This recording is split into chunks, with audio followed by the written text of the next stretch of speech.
सभी आप सभी के मैं आपके मंच the success point at the rate पे शानदार प्रश्नों की श्रृंखला में दोस्तों एक बार फिर से आपका स्वागत करता हूं दोस्तों। जैसा कि आपको पता है कि हमारा मध्य भारत पे अध्ययन चल रहा है, तो दोस्तों ज़्यादा से ज़्यादा इस वीडियो को शेयर करें, लाइक करें। वीडियो आपको कैसी लगती है कमेंट में ज़रूर बताएं दोस्तों, और आंसर का जवाब दिया करें।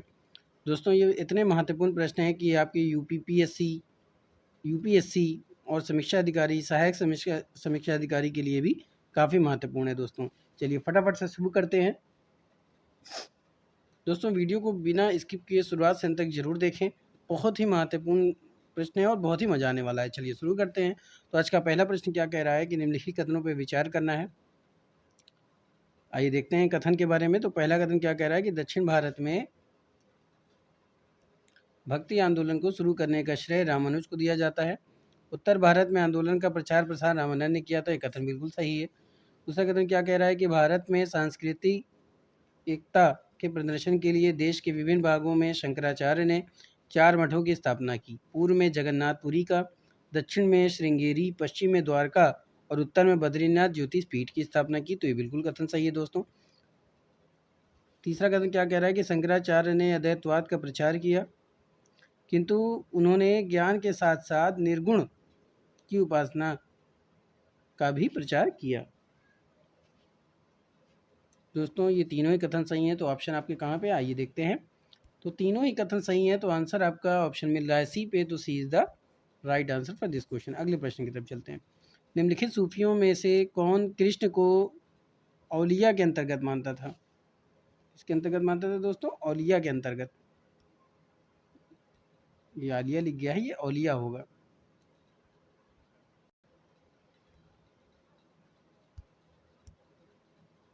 वो औलिया के अंतर्गत मानता था। कौन मानता था? शाह अब्दुल अजीज, शाह वाहीउल्लाह, शाह कलीमुल्लाह, मोहम्मद गौस। तो जो सूफी कृष्ण को औलिया के अंतर्गत मानता था वो कौन था? तो दोस्तों वो थे मोहम्मद गौस। तो ऑप्शन आपका क्या हो जाएगा? डी। तो D is the right answer for this question. अगला प्रश्न, वह चिश्ती संत जिसकी दरगाह पर अकबर दर्शन के लिए जाया करता था, मोइनुद्दीन चिश्ती, शेख नजीमुद्दीन चिराग दहलवी, कुतुबुद्दीन बख्तियार काकी, शेख फरीदगंज शकर। तो दोस्तों वह चिश्ती संत जिसकी दरगाह पर अकबर दर्शन के लिए जाता था वो मोइनुद्दीन चिश्ती हैं। तो A is the right answer for this question दोस्तों। और इनकी दरगाह कहाँ है? अजमेर में। कहाँ है? माफ़ कीजिएगा दोस्तों, मोइनुद्दीन चिश्ती। तो A is the right answer for this question. और इनकी दरगाह कहाँ है? अजमेर में। चलिए, निम्नलिखित सूफी संतों में से कौन एक सबसे पहले अजमेर में बस गया? शेख मोइनुद्दीन चिश्ती, बख्तियार काकी, निजामुद्दीन औलिया, सलीम चिश्ती।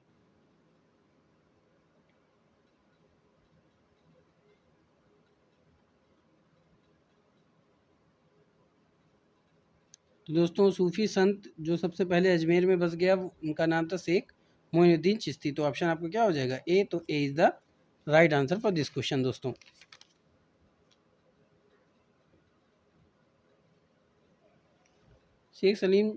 शेख मोइनुद्दीन चिश्ती की दरगाह अजमेर में है।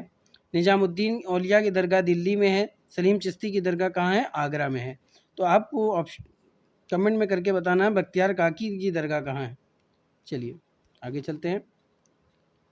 आगे प्रश्न क्या कह रहा है कि भारतीय इतिहास में सूफीवाद के संदर्भ में निम्नलिखित कथनों पर विचार कीजिए। शेख अहमद सरिंदी इब्राहिम लोधी के समकालीन थे। शेख नसीरुद्दीन चिराग दहलवी शेख निजामुद्दीन औलिया का शिष्य था। औरंगजेब सलीम चिश्ती के समकालीन थे। भारत में सूफियों की कादरी पद्धति सबसे पहले शेख नियामतुल्लाह और मखदूम मोहम्मद जिलानी द्वारा लागू की गई। तो दोस्तों ये चारों ही कथन क्या हैं? सही हैं। तो आप कथन आपने देख लिया, सॉरी माफ़ कीजिएगा, चारों ही कथन आपने देख लिया, और आपको अब ये देखना है कि इनमें से कौन सा कथन सही है। बात समझ में आ रही दोस्तों? अब आपको बताना है कि इसमें से कौन सा कथन सही है।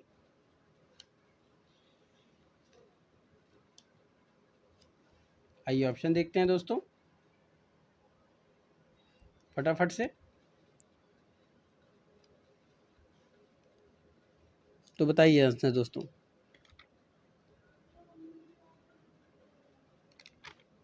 आंसर दीजिए।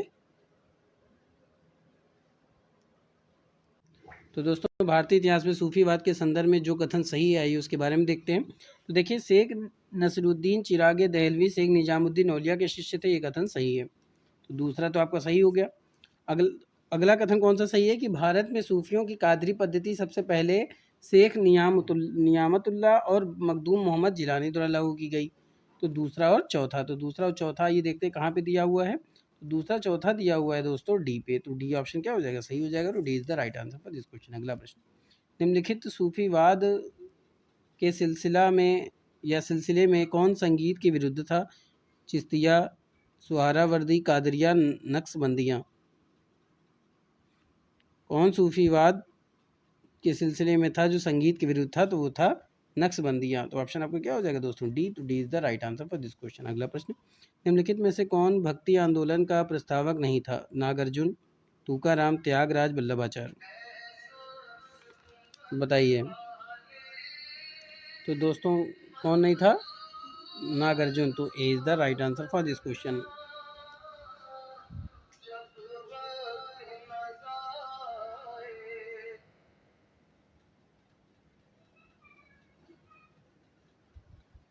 चलिए आगे का प्रश्न देखते हैं। भक्ति आंदोलन को प्रारंभ किया था अलवार संतों ने, सूफी संतों ने, सूरदास द्वारा, तुलसीदास द्वारा। तो भक्ति आंदोलन को प्रारंभ किया था, तो भक्ति आंदोलन को प्रारंभ किया था दोस्तों अलवार संतों ने। तो ऑप्शन आपका क्या हो जाएगा, ए। तो A is the right answer for this question. अगला प्रश्न, कोई व्यक्ति किसी व्यक्ति से उसका धर्म, संप्रदाय या जाति न पूछे, यह कथन है कबीर का, रामानंद का, रामानुज का, चैतन्य का। कोई व्यक्ति किसी व्यक्ति से उसका धर्म, संप्रदाय या जाति न पूछे, किसने कहा था? रामानंद ने कहा था। तो ऑप्शन आपको क्या हो जाएगा, बी। तो B is the right answer for this question. Kamdev में वैष्णव धर्म को लोकप्रिय बनाया, किसने बनाया? तो ये बनाया आपके शंकर देव ने। किसने बनाया? शंकर देव ने। तो ऑप्शन आपको क्या हो जाएगा, डी। तो D is the right answer for this question. दोस्तों इससे पहले क्या था, कोई व्यक्ति किसी व्यक्ति से उसका धर्म, संप्रदाय या जाति ना पूछे, यह कथन किसका है? तो यह कथन किसका है दोस्तों? यह कथन है रामानंद का। तो B is the right answer for this question. दोस्तों ये मोस्ट इंपॉर्टेंट क्वेश्चन है दोस्तों, मोस्ट इंपॉर्टेंट क्वेश्चन है क्योंकि ये आ चुका है। चलिए आगे चलते हैं।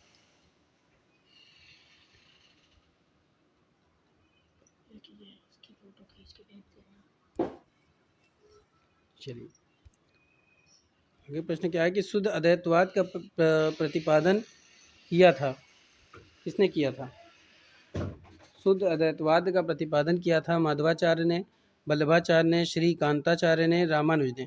शुद्ध अद्वैतवाद का प्रतिपादन किसने किया था? शुद्ध अद्वैतवाद का प्रतिपादन किया था दोस्तों वल्लभाचार्य ने। तो आंसर आपको क्या हो जाएगा, बी। तो B is the right, B is the right answer for this question. दोस्तों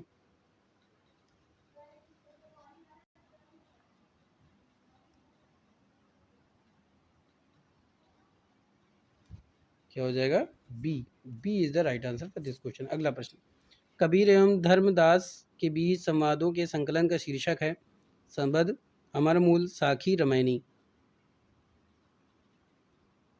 कबीर एवं धर्मदास के बीच संवादों के संकलन का शीर्षक क्या है? अमर मूल्य, माफ कीजिएगा दोस्तों, क्या है? अमर मूल। B is the right answer for this question. अगला प्रश्न, निम्नलिखित में से किस भक्ति संत ने अपने संदेश के प्रचार के लिए सबसे पहले हिंदी का प्रयोग किया था? दादू, कबीर, रामानंद, तुलसीदास।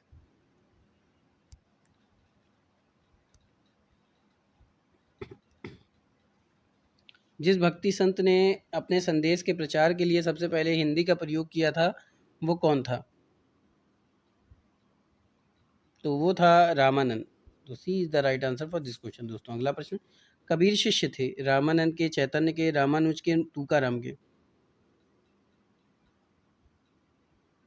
तो कबीर दोस्तों रामानंद के शिष्य थे। तो A is the right answer for this question. दोस्तों अगर अभी तक आपने मेरे चैनल को सब्सक्राइब नहीं किया है तो सब्सक्राइब कर दीजिए, बेल आइकन ऑन कर दीजिए ताकि नोटिफिकेशन मिलती रहे। चलिए आगे के प्रश्न देखते हैं।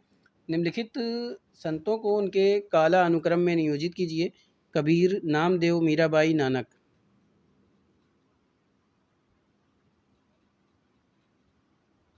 तो दोस्तों सबसे पहले नामदेव, नामदेव के बाद कबीर, कबीर के बाद मीराबाई और फिर नानक। यानी सबसे पहले कौन थे? नामदेव थे। नामदेव के बाद कौन थे? कबीर थे। कबीर के बाद कौन थे? नानक। और फिर लास्ट में मीराबाई।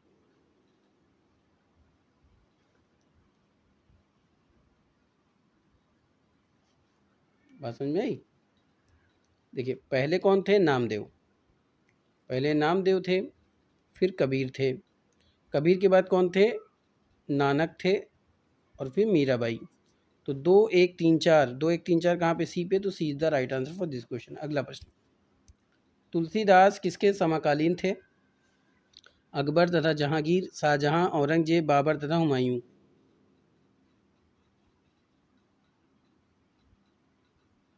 तुलसीदास किसके समकालीन थे? तो तुलसीदास अकबर तथा जहांगीर के समकालीन थे। तो A is the right answer for this question. अगला प्रश्न, भक्त तुकाराम कौन से मुगल सम्राट के समकालीन थे? बाबर, अकबर, जहांगीर, औरंगजेब।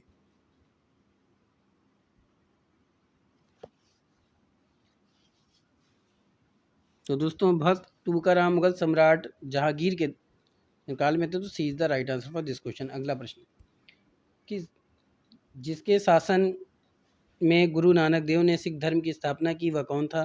फिरोज शाह तुगलक, सिकंदर लोदी, हुमायूं, अकबर।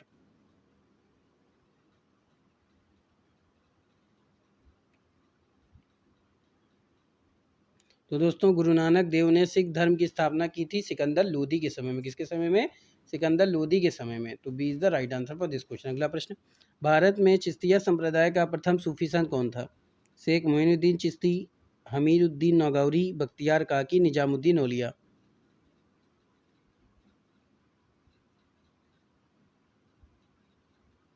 भारत में चिश्तिया संप्रदाय का प्रथम सूफी संत कौन था? शेख मोइनुद्दीन चिश्ती। तो A is the right answer for this question. दोस्तों पहले बता चुका हूँ, शेख मोइनुद्दीन चिश्ती की दरगाह कहाँ है? अजमेर में।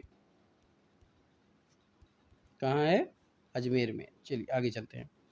निम्नलिखित में से किसका संबंध सूफीवाद से नहीं है? उलेमा, खानका, शेख, समा। तो दोस्तों जिसका संबंध सूफीवाद से नहीं है वो है उलेमा। तो A is the right answer for this question. अगला प्रश्न, शेख फरीद का सर्वाधिक ख्यातिबद्ध शिष्य जिसने दिल्ली के 7 सुल्तानों का शासन देखा? निजामुद्दीन औलिया, शेख नसीरुद्दीन चिराग, शेख सलीम चिश्ती, उपर्युक्त में से कोई नहीं।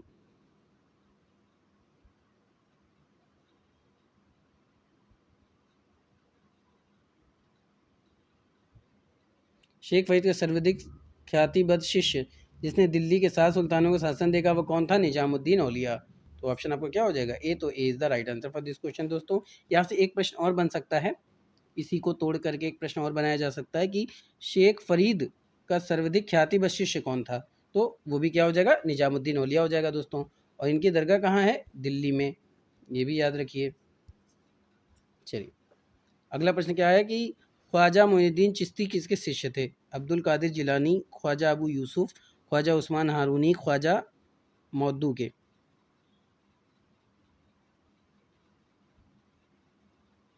तो दोस्तों ख्वाजा मोइनुद्दीन चिश्ती जो शिष्य थे वो ख्वाजा उस्मान हारूनी के शिष्य थे। किसके शिष्य थे? ख्वाजा उस्मान हारूनी के शिष्य थे। ऑप्शन आपको क्या हो जाएगा? C. To C is the right answer for this question. अगला प्रश्न, रोशनिया संप्रदाय की स्थापना वाजिद अंसारी ने की थी 1950 ईस्वी में, 1951 ईस्वी में, 1952 ईस्वी में, 1953 ईस्वी में।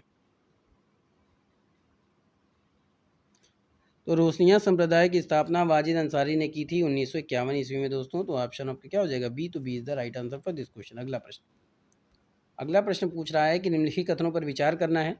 भक्ति आंदोलन के सर्वाधिक प्रभाव महाराष्ट्र में देखने को मिले, जहां वैष्णववादी भक्ति परंपरा क्राइम, दोस्तों क्राइम नहीं कायम थी। क्या हो जाएगा? ये कायम थी।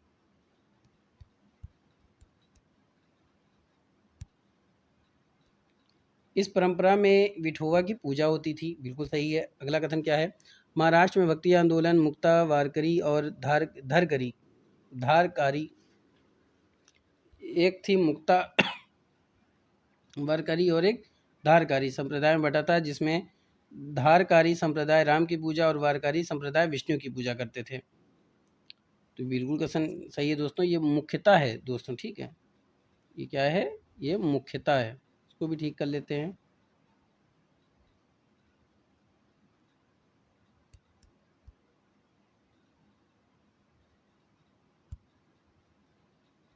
मुख्यता,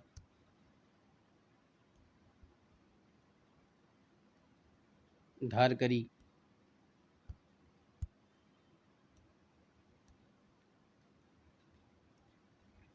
तो पहला और दूसरा कथन बिल्कुल सही है। तीसरा कथन क्या है कि धारकरी संप्रदाय के प्रमुख संत एकनाथ और रामदास थे, जबकि वारकरी संप्रदाय के संस्थापक तुकाराम थे। तो दोस्तों ये तीनों ही कथन क्या है, सही हैं। तो इनमें से आपको बताना है कि इनमें से कौन सा कथन सही है। तो तीनों सही है, तो A is the right answer for this question. अगला प्रश्न, जो कि आज का लास्ट प्रश्न है, निम्नलिखित कथनों पर विचार करना है। दादू दयाल का जन्म अहमदाबाद में हुआ था और इनका मूल नाम क्या था, महाबली। बिल्कुल सही है। अगला कथन क्या कह रहा है, दादू ने एक पंथ चलाया जिसे दादू पंथ कहा जाता है, वह निपक्ष आंदोलन के भी प्रणेता थे। बिल्कुल सही है। तो इनमें से कौन सा कथन सही है, पहला और दूसरा। तो A is the right answer for this question. तो दोस्तों ये था आज का शानदार महत्वपूर्ण प्रश्नों की श्रृंखला। उम्मीद करता हूँ कि आपको पसंद आएगा। ज़्यादा से ज़्यादा लोगों तक पहुँचाने का प्रयास करें दोस्तों। बड़ी मेहनत से इस वीडियो को बनाया जाता है, खास करके आप लोगों के लिए, ताकि आप अपने लक्ष्य तक पहुंच सके। दोस्तों आप अपने लक्ष्य को ज़रूर हासिल करेंगे।